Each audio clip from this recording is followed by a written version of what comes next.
हर हर महादेव, जय शिव गुरु।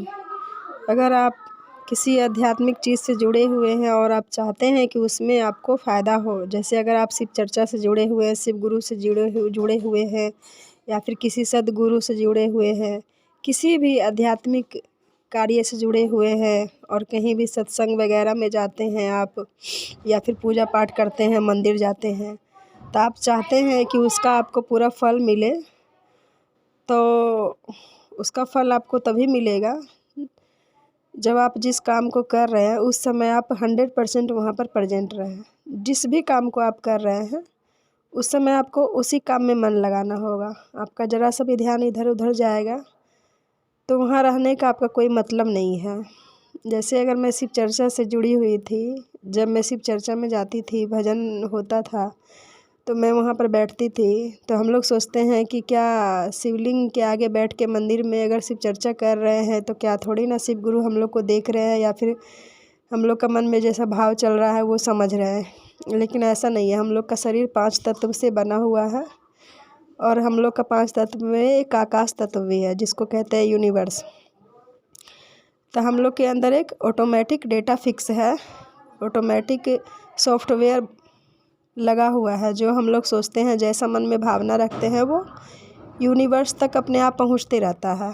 तो आप जिस भावना से, जिस भाव से आप मंत्र जाप करते हैं या भजन करते हैं या पूजा पाठ जो भी काम करते हैं, वो भावना आपका वहाँ तक पहुँचता है। आप ये मत समझिए कि कोई नहीं देख रहा है, तो ये भावना हम लोग का वहाँ तक नहीं पहुँचता है, लेकिन पहुँचता है। जब मैं वहाँ बैठती थी, शिव चर्चा में भजन होता था, तो कोई कितना भी इधर उधर का बात करे, हल्ला करे, चाहे जो भी करे, हमको इतना मन लगता था भजन में, इतना मन से बैठती थी मैं कि शिव गुरु कब हमको अपने तरफ खींच लिए, अपने तरफ आकर्षित कर लिए, हमको पता ही नहीं चला।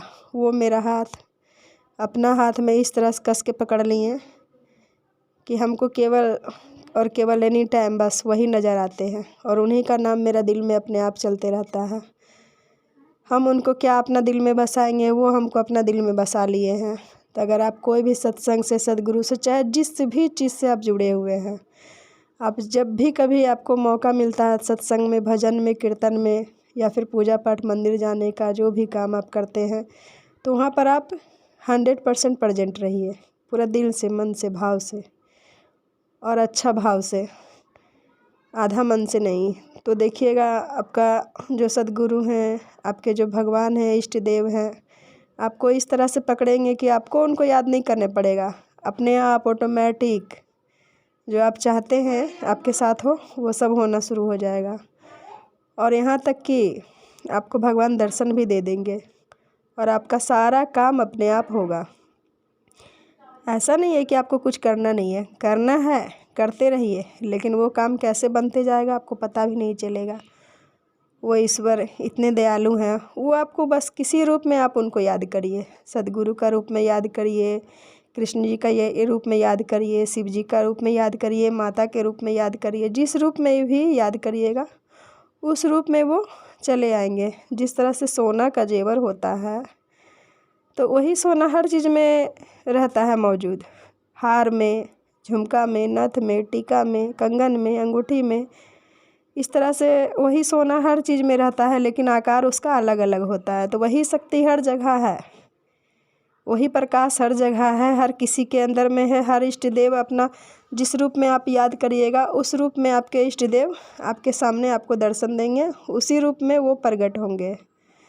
तो आप अपना समय बेकार का मत व्यर्थ गवाइए। कहीं भी अगर जाते हैं, किसी चीज़ में बैठते हैं, तो वहीं का बन के रहिए, उस समय आप वहीं प्रेजेंट रहिए।